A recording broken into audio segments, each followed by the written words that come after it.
What opinion or behavior would stop you being romantically interested in someone even if they ticked every other box? I had an ex who consistently lied and omitted things. Usually not about anything huge, but she had a habit of it and didn't seem to think it was wrong. The longer we dated, the worse it got. Eventually, it really divided us because I couldn't trust anything she said.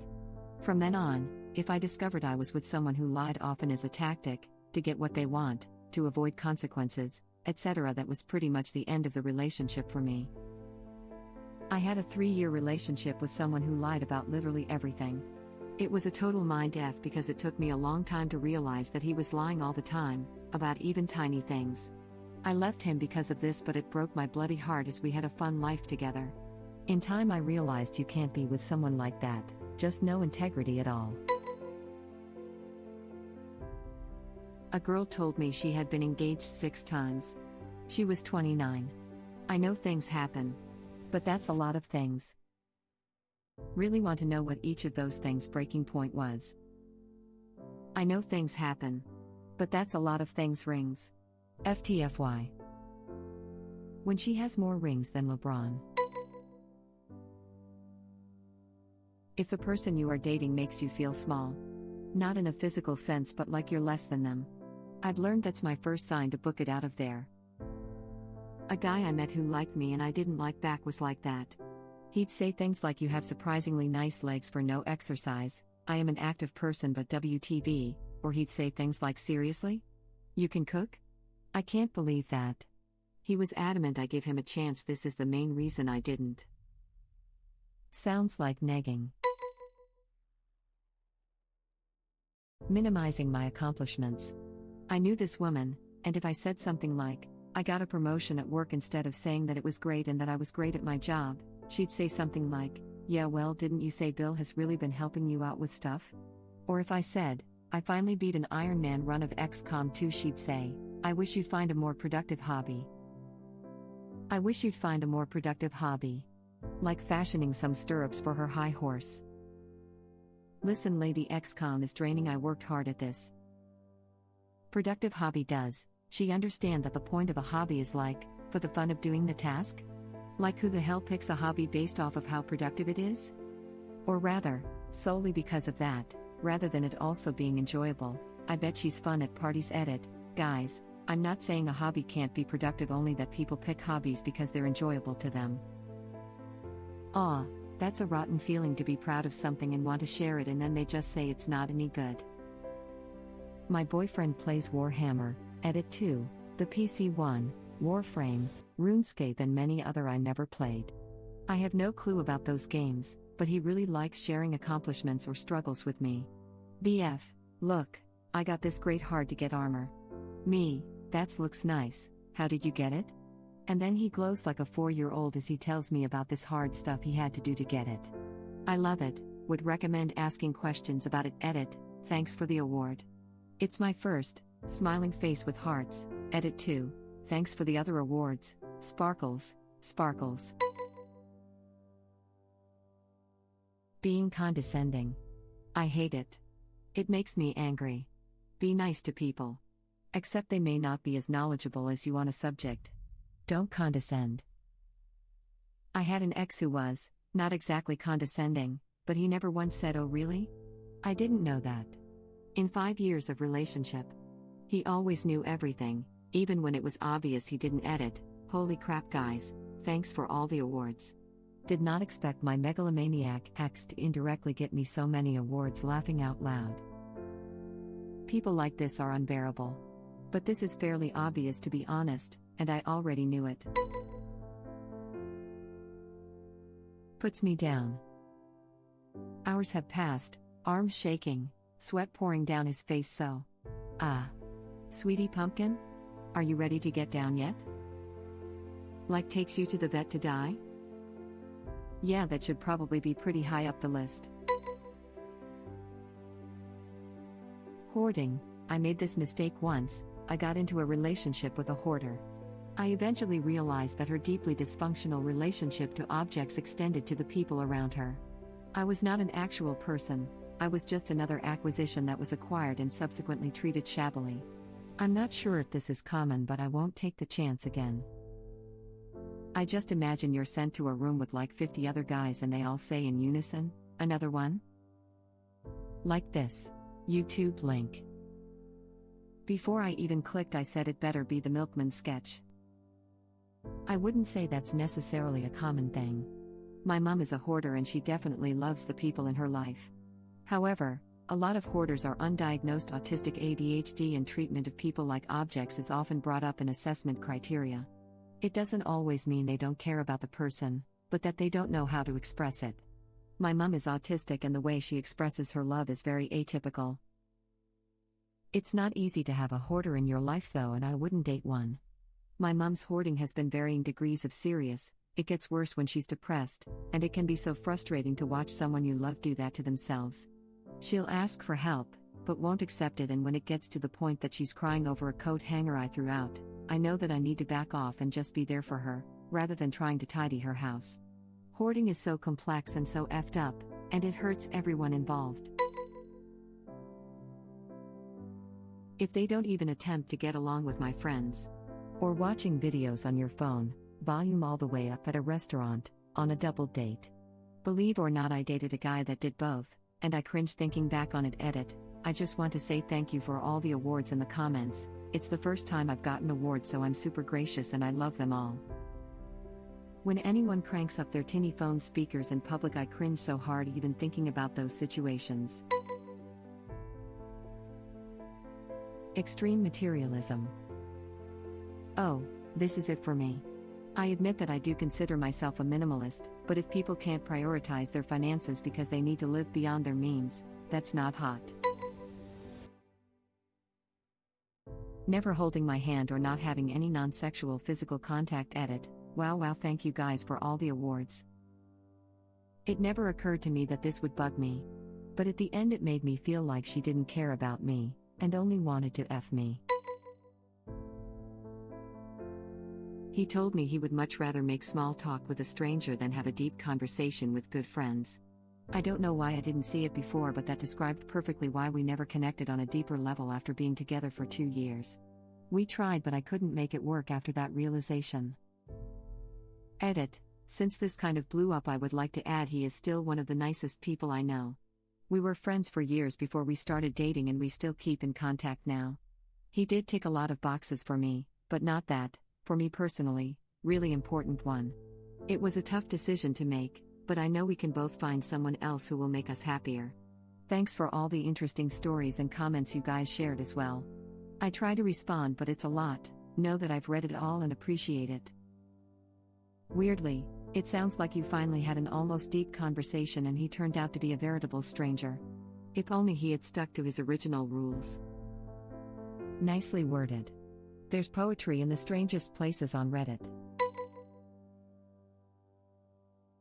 Adult tantrums. Yep. Dated someone who I thought was great, but would regularly yell and throw tantrums when frustrated. Not directed at me, just general adult tantrums. It was almost funny at first because I didn't think it was serious. It was though. Unfortunately, I've recognized I have adult tantrums on the rare occasion. I'm also parenting a toddler and I see a lot of similar behaviors when I've calmed down. I've discussed this at length with psychologists and realized that I was brought up in a household with narcissistic parents, with my feelings never validated or acknowledged. I struggle to express myself and see how it would be for a toddler that can't really talk or do things for themselves, but wants to. Through teaching him to express himself and having an extremely supportive partner, I've learned so much about how to be better within myself and for my little one. I now look back at my adult relationships and they reflect my relationship with my parents. Thank goodness I met my wonderful partner who is so understanding and nurturing himself. Edit. Grammar/word usage. Yeah, the other side of this coin is rarely acknowledged. Thanks for sharing your experience. Adults being unable to manage their emotions isn't a deal breaker for me because I've known so many people who were simply never exposed to the right early life experiences to have the skills to do so. All the people I've met who've thrown adult tantrums have been people more committed to improving their life and the way they treat others than the average person, to be honest. If they have toxic friends. For a lot of reasons. I would have thought I could deal with it, but I really agree with that. My ex's best friend was one of the worst people I have ever met, and that should have been a major red flag. The one that surprised me, about myself, was a whiny voice. Person had everything else going for them, but after a few hours I just couldn't stand the thought of listening to that voice over the long haul. Same, I went out with one who I swear I was debating if I should just say F it and leave. She didn't shut up, and her voice was like a weird mix of raspy cigarette voice mixed with a child's. Was horrible, made my effing ears hurt. Scientology. Oh man, I've got a story. I was on a date. We went to go see some Mars sci-fi movie. The film had bad reviews and the theater was nearly empty, so we were being chatty during the trailers. One of the trailers they show is for Battlefield Earth, and under my breath I say effing Scientology. I look over at my date and he is offended. My skin was crawling as I realized I was on a date with a Scientologist. How does it feel being a simulation? I have other stories about Scientology from friends that were tangentially involved in one of their big lawsuits and the crazy out-of-court events that happened to them. Share? Sure. In the early 90s, a large magazine had an issue about cults. This was back when magazines carried a lot of weight. The issue had an article about Scientology written by my friend's roommate, or perhaps my friend's roommate was the lawyer of the writer. This was a long time ago. Scientology brought a civil suit against the magazine and the author. When my friend would leave his apartment, he would see people standing across the street observing them. They would come home some days and find that things had been moved from where they had been put when they left. There was one time my friend thought it would be funny to take a date to the L. Ron Hubbard Museum, in Hollywood.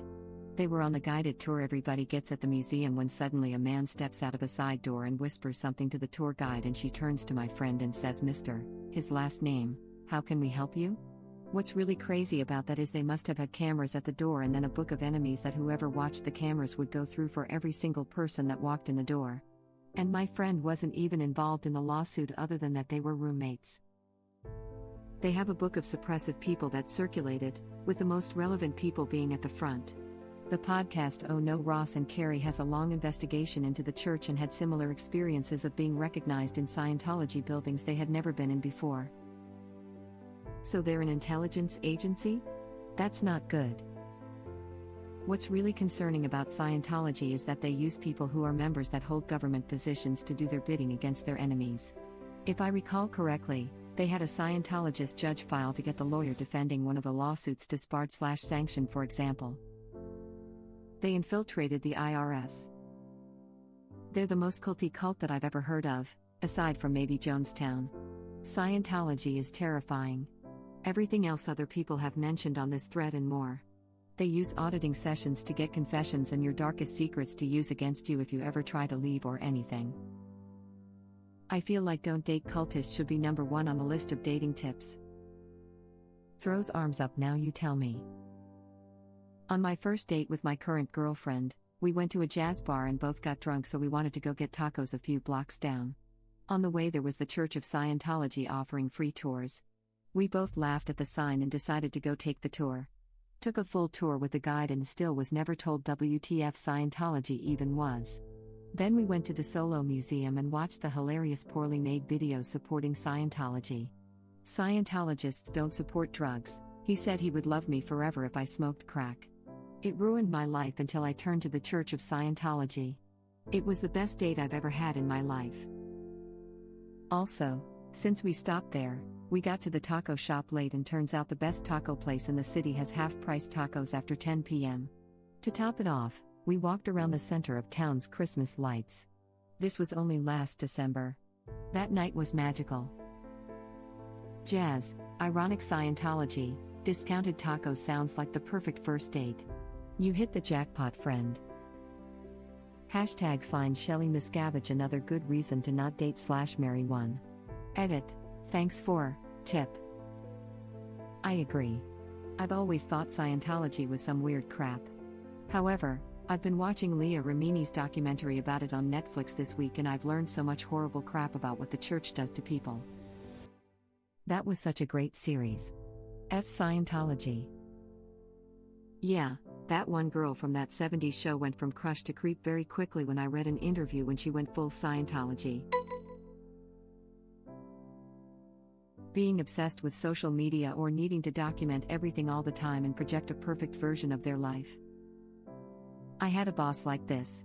Everything was a freaking photo shoot just so she could post on social media that she could prove to her haters that she had a life. Miserable. This haters thing is basically a projection of self-hatred to other people. Truth is nobody gives a F. At 16, you care what people think about you. At 24, you want everyone to believe you don't care what people think about you. At 40, you don't care what people think about you. At 60, you realize no one was ever thinking about you. When you get home after the first date and they tagged and snapped several pictures of you during the hour you were together. Dating in law, I learned fast if a girl is taking pictures of me right away that she's using me to make her ex jealous. Edit. I have so many tagged awkward FB photos with girls I don't even know anymore. Who takes pictures of someone on a first date? I'd be so creeped out. Lol, thank you. That alone is effing creepy, even knowing that they have a social media addiction. Thank you for watching. If you like our videos, please like them on YouTube. And share them with your friends. Please subscribe to be the first to know about Red Rabbit Reader's new videos. We welcome your comments below. Another of our videos will begin shortly.